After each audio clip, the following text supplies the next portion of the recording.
Hola,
muy bien, gracias. Gracias por la oportunidad, gracias por la invitación. Y vamos de lleno, ¿cierto?, para aprovechar el tiempo, ¿ya?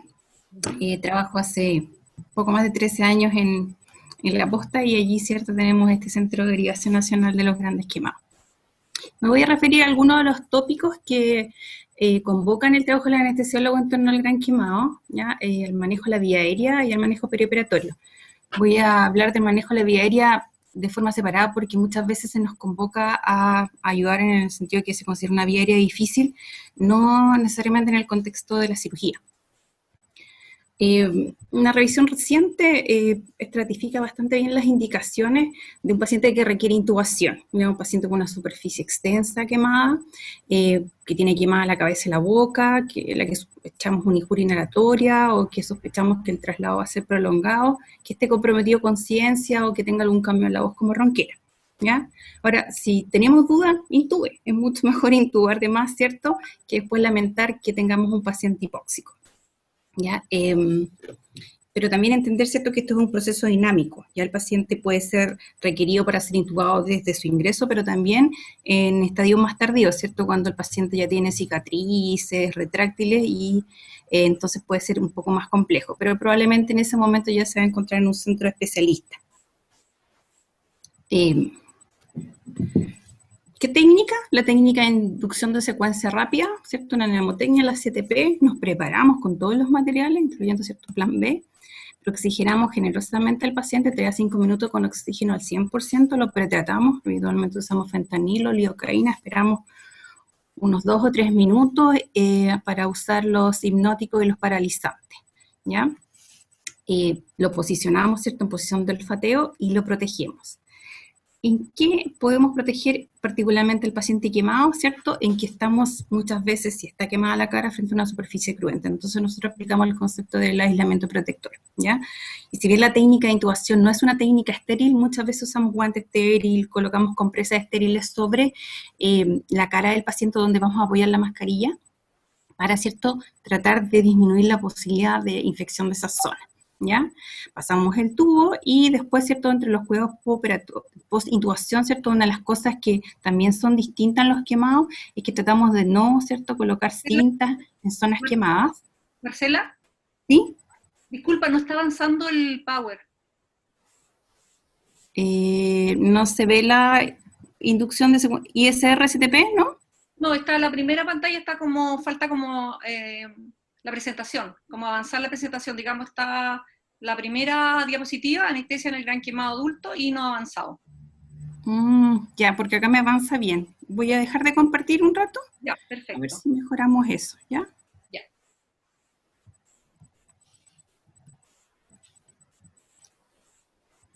Ahí por lo menos avanzó una. Ahí sí, ahí avanza. Ya, pero no estoy en modo presentación, pero lo voy a usar así si eso lo hace más expedito, ¿ya? Perfecto. Entonces, les explicaba yo que dentro de los cuidados de posintubación, que son distintos a los pacientes quemados, ¿cierto?, es que nosotros habitualmente no usamos las cintas que podrían macerar más a una quemadura en la cara. Entonces, buscamos, ¿cierto?, en la arcada superior al menos 3 dientes y en el medio hacemos un nudo ballestrinque. Ahí pueden ver un tutorial después de cómo se hace. Y después rodeamos el tubo, ¿ya? Si es edentado, le pedimos ayuda a los cirujanos para que pasen a través de la encía un punto y con eso lo fijamos. En general, en nuestro servicio evitamos el uso de alambre porque puede ser peligroso, lesiones a los pacientes también en los cuidadores. en las personas que hacen el aseo bucal, por ejemplo, ¿ya? Recordad que dentro de las drogas, ¿cierto? La succinilcolina sí se puede usar dentro de las primeras 24 horas, ¿ya? Después vamos a explicar por qué más adelante no es conveniente, ¿ya? Ahora vamos a llevar a este paciente a pabellón, ¿ya? Estos pacientes, ¿cierto? Mientras más añosos, tienen más riesgo de complicarse, y tenemos que evaluar también sus comorbilidades, las clásicas, pero además, ¿cierto? En el entorno del quemado adulto, ¿cierto? Hay un patrón bien clásico, ¿ya? Que se resume en esta mnemotecnia de las 3 E, ¿cierto? Hay harto paciente esquizofrénico, quemado logonzo, alcohólico y epiléptico, y no precisamente el que adhiere mejor al tratamiento. Por tanto, hay harto tolerancia, inducción enzimática, abuso de droga y poca red de apoyo también muchas veces, ¿ya? Tenemos que ver, ¿cierto?, el extenso de la lesión, el mecanismo, de cuánto tiempo que ocurrió, ¿cierto?, porque se van produciendo cambios. Si está sobreinfectada esta escara, porque es más probable que sangre más, si hay lesiones asociadas. ¿En qué estado está la resucitación? Porque es súper importante que nos alineemos, ¿cierto? Si estamos con Parkland administrando fluido, bueno, en qué velocidad estamos, cómo va la diuresis, ¿cierto? Pero por otro lado, si el paciente ya está en la fase del fluid creep, en que sobrehidratamos, ¿cierto? No vamos a ir a pasarle 2 litros de cristal de pabellón, hay que alinearse. En la vía aérea, ¿en qué estamos? Está la vía aérea protegida, no estamos cerca del Whiting, vamos a salir intubados, el paciente está en proceso de extete y a lo mejor el término del pabellón es la posibilidad para extubarlo, el paciente fue recientemente extubado, pero nadie más, ¿cierto?, ha enfrentado esa vía aérea desde, ¿cierto?, que fue intubado en atención primaria. No lo sabemos, a lo mejor hay que prepararse para un plan B porque las cosas han ido cambiando, ¿cierto? Las cicatrices, las que he hablado. Entonces, a lo mejor necesito un videolaringo, un gamma elastic booking. Ya tenemos que evaluar todo eso, ¿ya? O a lo mejor hay un registro de que hubo una vía aérea difícil previamente. ¿Cómo están los órganos, cierto? Hay sepsia, hay shock séptico, hay distrés, el paciente está muy anémico, hay que corregir antes de ir a pabellón. Ya habitualmente hacemos reserva de hemoderivados para ayudarlo. Está coagulópata además, está hipotérmico antes incluso de entrar al pabellón, que habitualmente ocurre, pero si está hipotérmico antes, ¿cierto? Es algo que hay que tratar de activamente corregir. La respuesta a drogas, el paciente ya, ¿cierto? Con el fentanilo no tiene mucha respuesta, hay que saber, ¿ya? El plan quirúrgico, sobre todo, ¿cierto?, en qué posición sale, porque si vamos a injertar la espalda y va a salir en prono, tengo que saber, ¿cierto?, si lo voy a extubar, si va a quedar así, si tengo, por ejemplo, que cambiar un acceso vascular que está ahí, ¿cierto?, indeciso, si se cambia, si no, porque van a estar 5 a 7 días en prono, y no queremos, ¿cierto?, perder, ¿cierto?, este injerto porque vamos a tener que cambiar un catéter, por ejemplo, ¿ya? Entonces hay que fijarse en todas esas cosas, ¿ya? Y fijarse, ¿cierto?, en estas dos fases clásicas que se describen, la fase temprana, la fase hipermetabólica, entender bien en qué parte estamos, ¿cierto? Son bien distintas. Al principio, ¿cierto?, tenemos hipodébito, concentración, hipercoagulabilidad, y después, ¿cierto?, en esta fase hipermetabólica ya hay este choque hiperdinamico, empieza a haber anemia, coagulopatía de distintos tipos, sepsis. Entonces es importante saber en qué fase estamos. Hay muchos mecanismos además por los que estos pacientes tienen daño, no solamente por la quemadura, también por razones iatrogénicas. Entonces tenemos que evaluar si la máquina de anestesia que nosotros tenemos es capaz, ¿cierto?, de reproducir el setting del ventilador que está, ¿cierto?, la oxigenación que está recibiendo, la ventilación que está recibiendo actualmente. A lo mejor por ahí el kine nos dice, sabes que ha sido súper difícil reclutar, tratemos de nos conectar, y en ese caso hasta podemos ir a pabellón con su ventilador y hacer una anestesia total intravenosa, una alternativa. Y cuando me refiero a alinearse con el estado de reanimación, me refiero a que, ¿cierto?, tenemos que tener en cuenta todos los efectos negativos de la subreanimación, pero también de la reanimación excesiva, que es una cosa que hay en aumento, ¿cierto?, este fluid creep.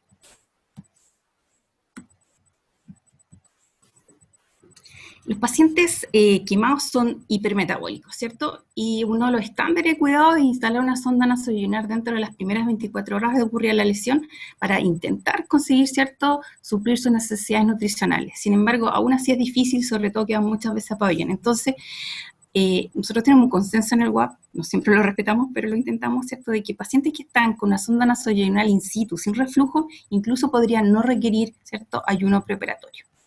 Y incluso, ¿cierto?, uno los podría llevar a pabellón con la nutrición andando. Respecto de la termorregulación, aquí se juntan varios factores que hacen de esto un tema complejo, ¿cierto? Aumenta el set point en los quemados y es proporcional a la superficie corporal, hay una hiporrespuesta, pero además, ¿cierto?, hay un aumento de las pérdidas por evaporación de las zonas con escara, ¿ya? Y esto es pobremente tolerado por los pacientes, y aumenta significativamente su morbimortalidad. Entonces hay que prevenir la hipotermia, ¿cierto? Ya por dar la anestesia sabemos que eso va a aumentar significativamente, especialmente después de la inducción hasta que se inicia la cirugía.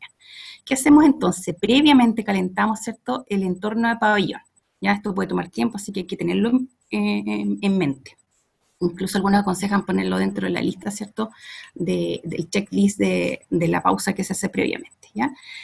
¿Cuánto? Bueno, eso no está definido, ¿ya?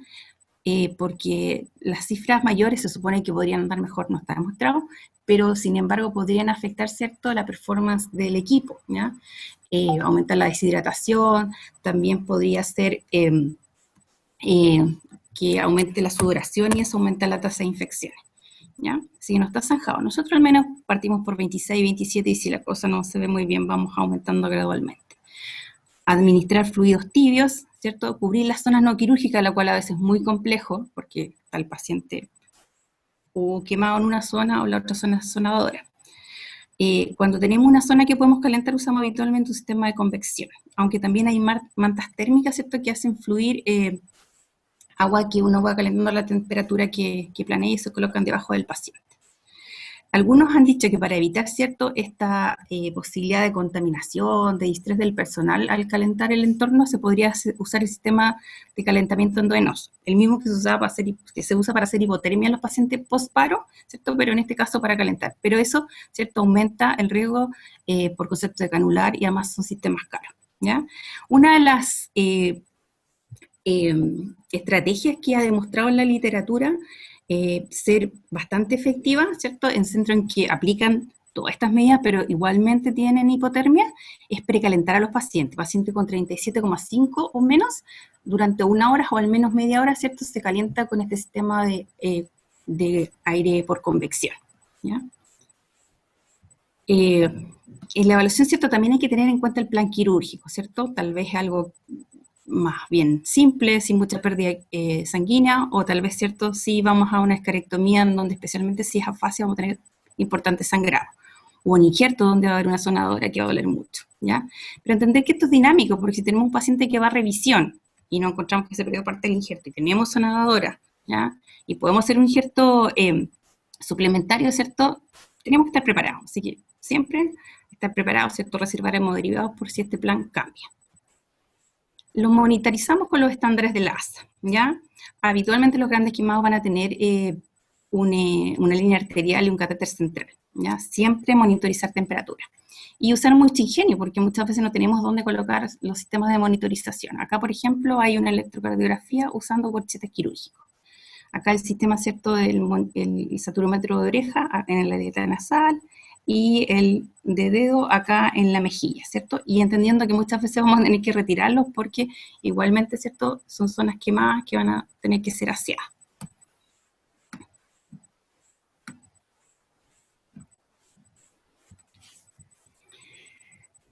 Acá hay otra mala combinación, ¿cierto? Un paciente que está anémico, no solo por la cirugía y proporcionar la superficie corporal quemado, sino porque también está coagulópata. Y es una coagulopatía compleja, ¿cierto? Hay periodos de hipercoagulabilidad, otros de hipocoagulabilidad, de hiperfibrinolisis. Y probablemente los test clásicos no son capaces de detectar a tiempo, ¿cierto?, la necesidad de transfusiones. Por eso se recomiendan los test viscoelásticos, ¿ya? Pero esto también es algo teórico porque no hay evidencia que muestre que esto efectivamente sirve, ¿ya? Hay formas de disminuir las pérdidas intraoperatorias, ¿cierto? Una cosa, ¿cierto?, es, por ejemplo, usar una escarectomía afasia en vez de tangencial, pero eso, ¿cierto?, se discute con el equipo quirúrgico, poner compresas con epinefrina tópica, ¿ya? O acotar, ¿cierto?, la meta de área a escarectomizar, ¿ya? Y lo que se preconiza es una política transfusional restrictiva, ¿ya? Antes tomábamos prestada evidencia de la UCI, pero ahora tenemos evidencia generada en 18 centros en este ensayo multicéntrico publicado el año pasado, en que efectivamente una estrategia liberal de transfusión de glóbulos rojos no afecta beneficiosamente la mortalidad y, por otro lado, sí aumenta la estrategia liberal los días de estadía en ventilador, en UCI y en el hospital. Recordar, ¿cierto?, estas dos fases en que hay cambios farmacológicos, ¿cierto?, en que se pueden generar ciertos toxicidad por exceso, ¿cierto?, de fármaco en un contexto de hipodébito, bajo clearance, o de falta de eficacia, ¿cierto?, en la etapa hiperdinámica en que aumenta el volumen de distribución, el clearance, en que hay nuevas vías de excreción. Aquí quiero mencionar de forma especial a los ancianos, porque muchas veces los ancianos esta fase hiperdinámica, hipermetabólica solamente corresponde a un estado hipercatabólico, pero no necesariamente aumenta el gasto cardíaco, así que por eso se torna mucho más complejo su manejo. Uno de los fenómenos más descritos desde el punto de vista farmacológico es la resistencia a los bloqueadores neuromusculares. Hay varias razones. La farmacodinámica por aparición de receptores extraplaca es la más importante, más que los factores farmacocinéticos. Como ven acá, aumenta la latencia. No cambia la eficacia, pero aumenta la latencia y disminuye bastante la duración del efecto. La literatura habla de aumentar 3 a 5 veces la dosis. La verdad es que no es nuestra experiencia. Bastante menos lo que nosotros usamos, ¿ya? Y esto, ¿cierto?, se produce con superficies quemadas más de 15% y comienza cerca del día 3 a 7. Por lo mismo, ¿cierto?, es que se puede usar succinilcolina durante las primeras 24 horas, porque este mismo fenómeno de los receptores de placa, ¿cierto?, es el que se relaciona con la respuesta hipercalémica, porque estos receptores que se generan son inmaduros y se mantienen más tiempo abiertos y liberan potasio, entonces pueden producirse hipercalemias que conlleven a arritmias fatales, ¿ya? Pero esto se produce, ¿cierto? No se ha visto, de hecho, reportes de hipercalemia severa antes de 9 días, y paro como a los 21 días habitualmente, pero esto como una cosa de seguridad, dado que el fenómeno comienza a producirse al tercer día, se dice que en la primera 24 horas se podría usar la succinilcolina. Ya, ¿cierto?, viendo la técnica propiamente tal, lo que nosotros escojamos hacer, si anestesia con gases o anestesia endovenosa, no hay estudios que muestren la superioridad una y otra. Yo aquí les puse lo que yo en particular tengo más experiencia que en anestesia general balanceada con gases. Nada extraordinario, hartos coadyuvantes, ¿cierto? Estos como que van de regla, lidocaína, sulfato magnesio, dexametasona, y, ¿cierto?, en algunos casos ketamina, o si ya viene con dexmedetomidina, sospechamos que puede tener, ¿cierto?, algún síndrome de privación, Presex siempre es una buena ayuda. Y la analgesia habitualmente basada en metadona, paracetamol, metamizol, en general evitando los AINES, no solo por lo renal, sino también por la alteración que se pueda producir a nivel plaquetario. Nosotros el año pasado, como comenzamos a hacer ya hace varios años TIVA, especialmente en estos pacientes en que el fentanilo ya, ¿cierto?, no tenía mucha respuesta, empezamos a usar TIVA, remifentanilo con propofol, ¿cierto?, para contrarrestar la hiperalgesia del remifentanilo, y pudimos, ¿cierto?, hacer un estudio. Nuestro plan final es buscar un modelo propio quemado, pero en el intertanto pudimos validar el modelo de March, ¿cierto? O sea, buscamos, ¿cierto?, con March y Schneider, pero con el modelo March buscamos, logramos tener valores de sesgo y de error global bastante aceptables, ¿ya? Así que podríamos decir que este modelo, ¿cierto?, es apropiado en el caso de los grandes quemados, y lo bueno es que es una muestra bastante heterogénea, ¿cierto? Tenemos pacientes añosos, de ambos sexos, obesos, y entonces, ¿cierto?, fuimos capaces de lograr concentraciones cercanas a las predichas. La anestesia regional, en general, ¿cierto?, la usamos en los grandes quemados por concepto de zona especial, más que por porcentaje quemado, ¿ya? Si se puede hacer, ¿cierto?, hay que privilegiarlo, bueno, siempre es posible. Entonces, finalmente lo que hacemos habitualmente son bloqueos analgésicos, las amputaciones, ¿ya? La zona de ahora, cuando es una zona acotada, pero no es lo habitual, ¿cierto?, como de cuero cabelludo o femoral, pero no es lo habitual. Y ahora, ¿cierto?, con el advenimiento con la llegada a nuestro centro del debridamiento enzimático, tal vez la posibilidad también de hacerlo con Plex. Por último, reiterar este concepto del aislamiento protector, ¿ya? Esto puede sonar como manejo estándar en tiempo de pandemia, pero esta foto es antigua, ¿ya? Ahí está el doctor Villegas, cuando todavía estaba en el UAP, y si se fijan, estamos usando delantales de tela, ¿ya? Normalmente nosotros usamos esta ropa estéril para proteger a los pacientes, ¿ya? No solo en pabellón, también cuando entramos a evaluarlos, ¿cierto? Estamos tratando de disminuir la tasa de infecciones, que son uno de los grandes problemas en los grandes quemados. Probablemente la frase que resume el quehacer del anestesiólogo en el perioperatorio del gran quemado es que, ¿cierto?, nosotros tenemos que ser facilitadores de que se produzca, ¿cierto?, la escarectomía y la cobertura precoz, ¿ya? Muchas de las cosas mejoran, ¿cierto?, la termorregulación, el dolor, en la medida que nosotros propiciamos que esto se produzca en el momento oportuno. Eso es todo. Muchas gracias.